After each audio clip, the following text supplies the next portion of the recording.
各位朋友，大家好！今仔日要来参大家继续来分享的是公共政策这个学科每一个单元内面上重要、考试考上多的概念。咱就卖废话，直接来甲大家做一个报告。第一单元也就是政策问题甲议程的这个单元内面，头大先你爱注意的就是政策科学，包括着政策研究甲政策分析。政策研究旧年有考过，但是呢，敢若旧年有考过。政策分析考过的物件就较侪，其中的政策分析的面向，包括着艺术甲技术两个面向，你应该爱去了解，因为伫109年甲旧年拢有考过。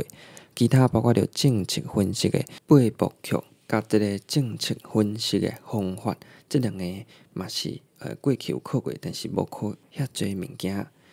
伫问题建构法内面，包括着虚骨图、特惠法，甲即个 TOP 分析，过去嘛有考过，但是拢无考伤侪，所以咧小可甲注意就好。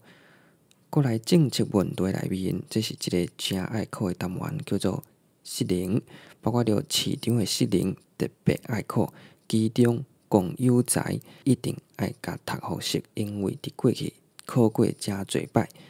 另外，政府的失能，咱过去节目有讲过，你嘛小可甲注意一下，安尼就会使咯。伫政策的类型，这嘛是诚爱考，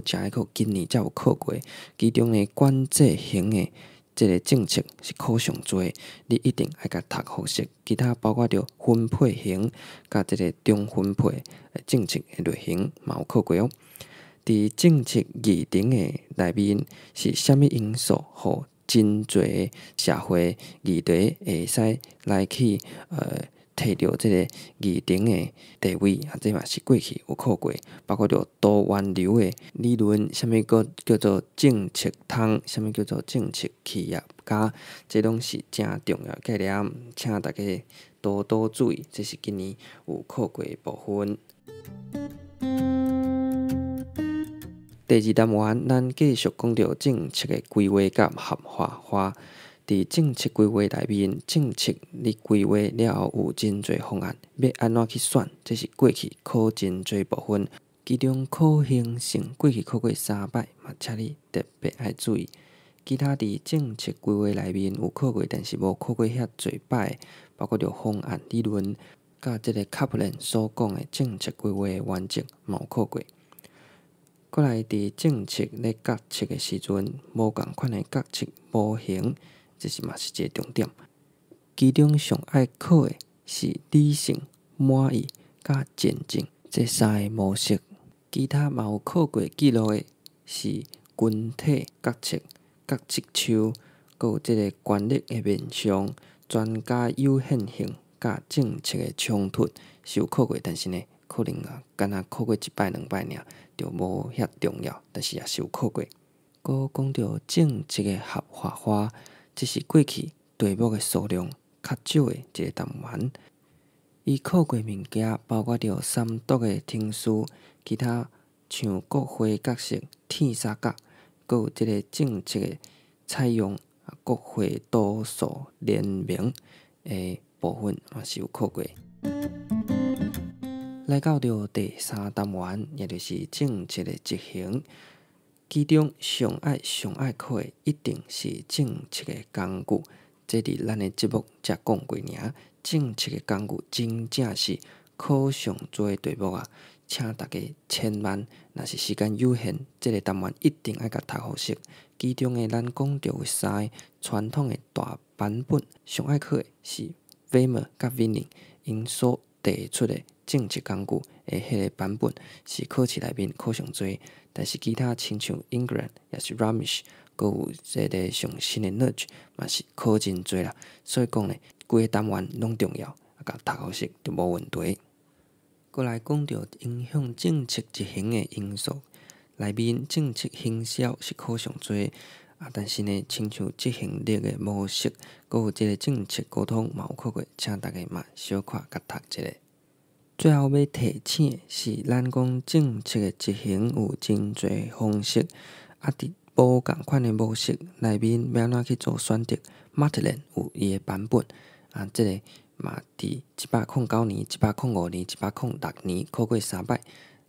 请大家爱甲小可注意一下，因为这个概念算讲一般考试的时阵较袂去读到的，但是呢，伊嘛是考过3摆哦。来到第4单元，也就是政策的评估。这个单元过去考的题目数量是真少，但是呢，有一寡概念嘛是过去较定咧考，但是最近呢，毋知为虾米就较无咧考包括着政策评估的伊的标准是虾米物件，这考真多。佮有4大政策评估，其中第4大回应建构评估是特别爱考的。佮有包括着政策伊若是要安怎结束的方法即几年有考过，但是其他呢，咱讲伫过去差不多100年到105年考真多，但是最近5年是题目的数量是减少真多哦。最后，咱来到着第5单元，也就是其他政策的专题。咱提出几个较定咧考的概念来参大家做分享。第一个，请你应该爱正了解政策的变迁，其中断续均衡甲 ACF 是上重要的概念，伫过去5年内面已经考过3、4摆过来伫行为者的部分，民众一直拢是真爱考的主题，包括着民众的参与、审议的民主甲民意。因为今年阁要选举所以呢，可能就会阁出哦。其他嘛有考过的物件，亲像政策研究的方法、实证、后实证，也是讲其他的政策的行为者，亲像政府伊的角色，也是讲利益团体，今年嘛有考过。过来像媒体嘛是真重要的这个政策过程当中一个角色。最后要来甲大家提醒，像政策网络也是政策的创新，这是最近较新的即个观念若是即个出题的老师无想要阁出迄课本内面拢看较新的物件，伊可能就会出即寡较新的物件。以上就是公共政策即门学科伫过去会使讲10年内面考过上侪重点的概念，佮有其他有考过无考遐侪概念，拢一概来参大家做一个报告。希望伫大家最后准备考试的时间内面你若是毋知影讲时间无遐侪你对一个单元对一个概念，你应该爱开较侪时间希望即集会使互大家一个方向，祝福大家伫今年的考试拢会当顺顺利利来考掉你所想要考的分数，也是名次。感谢大家。